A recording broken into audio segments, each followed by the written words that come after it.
Friends, welcome to Njfcreation. எப்படி இருக்கீங்க friends? நல்லா இருக்கீங்களா? இன்றைக்கி நம்ம சேனலில் ஈஸியாக டக்குன்னு செய்யக்கூடிய சுசியம் எப்படி செய்கிறது அப்படின்னு தான் பார்க்க போகிறோம்.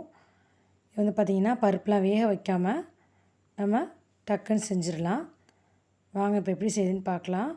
அதுக்கு 1 கப் அளவுக்கு கடலைப்பருப்பு எடுத்து இந்த மாதிரி நல்லா பசைஞ்சு கழுவிட்டு ஊற வச்சுக்கலாம்.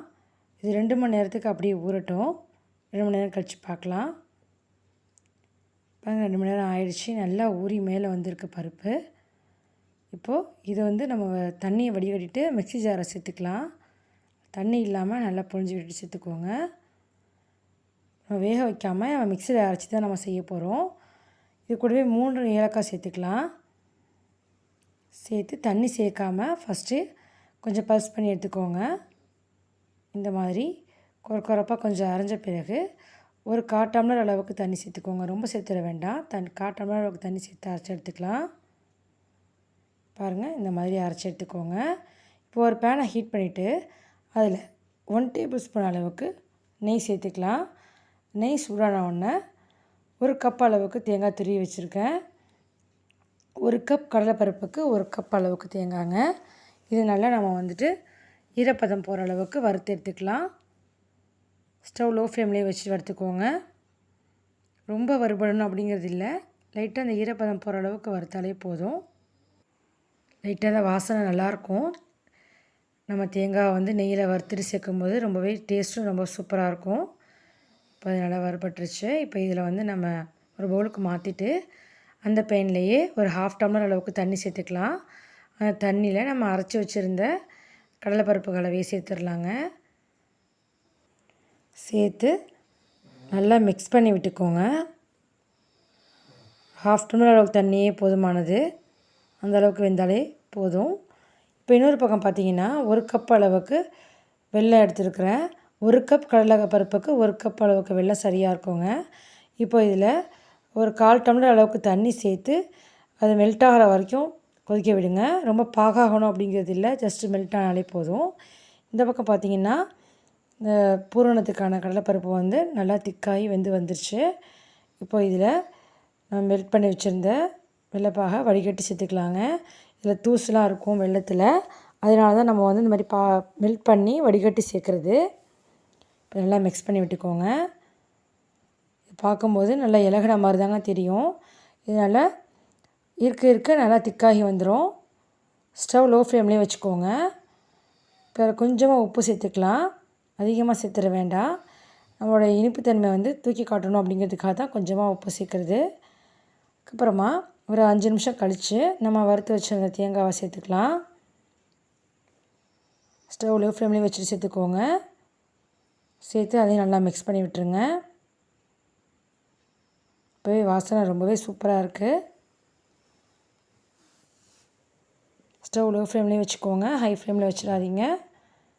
இந்த மாதிரி நல்லா மிக்ஸ் பண்ணிகிட்டே இருங்க. இப்போ இதில் 1 டேபிள் ஸ்பூன் அளவுக்கு நெய் சேர்த்து நல்லா அதையும் மிக்ஸ் பண்ணி விட்டுடலாம். நல்லா வாசனையாக சூப்பராக இருக்கும். செட்டிநாடு சைடு சுசியன் பார்த்திங்கன்னா நல்லா கடலைப்பருப்புலாம் ஊற வச்சு வேக வச்சு அதுக்கப்புறம் பார்த்திங்கன்னா அரிசியும் உளுந்தும் ஊற வச்சு அரைச்சி செய்வாங்க. அதுவும் ரொம்பவே நல்லாயிருக்கும். இது வந்துட்டு நம்ம டக்குன்னு ஈஸியாக செய்யக்கூடிய இன்ஸ்டன்ட் சுசியம் தான் நான் இப்போ செஞ்சு காட்டிகிட்ருக்கேன் உங்களுக்கு. ரொம்பவே ஈஸி தான் இது. நல்லா மிக்ஸ் பண்ணி விடுங்க. இந்த ஓரங்கள்லாம் நல்லா எடுத்து விட்டு கழிட்டே இருங்க. இது கொஞ்சம் நல்லா திருங்கி வர ஸ்டேஜில் ஸ்டவ்வை ஆஃப் பண்ணி நல்லா ஆற விட்டுருங்க. இப்போ நான் ஸ்டவ்வை ஆஃப் பண்ணி வச்சுக்க போகிறேன். இது ஆறுனா இன்னும் நல்லா திக்காகிடுங்க. அதனால் ஸ்டவ்வை ஆஃப் பண்ணிவிட்டு லைட்டாக இந்த மாதிரி கறி விடுங்க. கறி விட்டுட்டு அப்படியே ஆற விட்டுருங்க. இது ஆறட்டும். இப்போ மேலே கோட்டிங் பண்ணுறதுக்கு மாவு ரெடி பண்ணிக்கலாம். நான் 1 கப் அளவுக்கு மைதா மாவு எடுத்துருக்கிறேன். இதில் ஒரு 2 டேபிள் ஸ்பூன் அளவுக்கு அரிசி மாவு சேர்த்துக்கலாங்க. கொஞ்சம் மொறுமொறுப்பாக இருக்கும், அதுக்காக தான் அரிசி மாவு சேர்க்குறது. இப்போ இதில் கொஞ்சமாக உப்பு சேர்த்து மிக்ஸ் பண்ணி விட்டு வச்சுக்கோங்க. அதுக்கப்புறமா கொஞ்சம் கொஞ்சமாக தண்ணி சேர்த்து கட்டி இல்லாமல் கரைச்சிக்கோங்க. ரொம்ப தண்ணியாக கரைச்சிட வேண்டாம். தண்ணியாக கரைச்சிங்கன்னு சொன்னால் நம்ம பூரணத்தில் வந்துட்டு மாவு ஒட்டாது. ரொம்ப திக்காக இருந்தாலுமே மாவு அதிகமாகவும் ஒரு மாதிரி அழுத்தமாகவும் தெரியும். அதனால் தண்ணியாகவும் இல்லாமல் திக்காகவும் இல்லாமல் மாவு கரைச்சி வச்சுக்கோங்க. இந்த மாதிரி இந்த பதத்தில் தாங்க இருக்கணும். கெட்டியாகவும் இல்லாமல் தண்ணியாகவும் இல்லாமல் இந்த மாதிரி கரைச்சி வச்சுக்கோங்க. இப்போ நம்ம ரெடி பண்ணி வச்சுருந்த ஸ்டஃபிங் பார்க்கலாம். பாருங்கள், நல்லா ஆறி நல்லா திக்காகி வந்துருச்சுங்க. இந்த உருண்டை பிடிக்கிற அளவுக்கு நல்லா திக்காகிடுச்சு பாருங்கள். இந்த மாதிரியே ஒரு சின்ன லெமன் சைஸுக்கு நம்ம எல்லாத்தையுமே உருட்டி வச்சுக்கலாங்க. அப்போ தான் நம்ம ஃப்ரை பண்ணுறதுக்கு ரொம்ப வசதியாக இருக்கும். இப்போது நம்ம சுழியன் ஃப்ரை பண்ணுறதுக்கு ஆயில் நல்லா சூடாகிடுச்சு. இப்போ நம்ம ரெடி பண்ணி வச்சுருந்த பூரணத்தை ரெடி பண்ணி வச்சுருந்த மாவை டிப் பண்ணி நம்ம இந்த ஆயிலில் சேர்த்துடலாம். ஸ்டவ் மீடியம் ஃப்ளேம்லேயே வச்சுக்கோங்க, ரொம்ப ஹை ஃப்ளேமில் வச்சிட வேண்டாம். லைட்டாக பரட்டி விட்டுக்கோங்க. நல்லா ஃப்ரை ஆனதுக்கு பிறகு இதை நம்ம ஆயிலேருந்து எடுத்து ஒரு பவுலுக்கு மாற்றிக்கலாங்க. இதே மாதிரியே நம்ம ரெடி பண்ணி வச்சுருந்த எல்லா சுழியனையுமே செஞ்சு எடுத்துக்கலாங்க. இப்போ செட்டிநாடு சுழியன் பார்த்திங்கன்னா மேலே கோட் பண்ணுற மாவே வந்து டிஃப்ரெண்ட்டாக செய்வாங்க.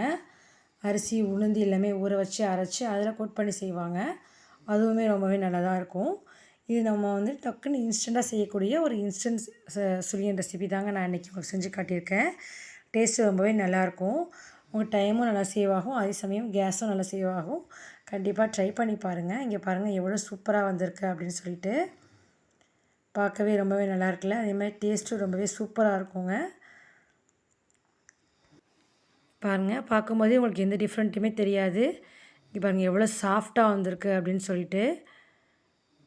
பாருங்கள், பூரணமும் எந்த டிஃப்ரெண்ட்டுமே தெரியாது உங்களுக்கு பார்க்கும்போதே. அதே மாதிரி டேஸ்ட்டுமே ரொம்பவே நல்லாயிருக்கும். கண்டிப்பாக ட்ரை பண்ணி பாருங்கள். நான் மோஸ்ட்லி சுழியன் அப்படின்னு கேட்டாங்கன்னு சொன்னால் அந்த மாதிரி வேக வைக்காமல் தாங்க நான் வீட்டில் இருக்குமே செஞ்சு கொடுப்பேன். மிக்சியில் அரைச்சிட்டு அதை லைட்டாக பாயில் பண்ணிவிட்டு சர்க்கரை பாகு ஊற்றி நம்ம செய்யும்போது டேஸ்ட் ரொம்பவே நல்லாயிருக்கும். கண்டிப்பாக ட்ரை பண்ணி பாருங்கள். ட்ரை பண்ணி பார்த்துட்டு எப்படி இருந்துச்சுங்கிறது எனக்கு கமெண்ட்டில் சொல்லுங்கள். உங்கள் ஃப்ரெண்ட்ஸ் அண்ட் ஃபேமிலிக்கு கண்டிப்பாக நம்ம வீடியோவை ஷேர் பண்ணுங்கள். மறக்காமல் நம்ம சேனல் Njfcreation சப்ஸ்கிரைப் பண்ணுங்கள். தேங்க்ஸ் ஃபார் வாட்சிங்.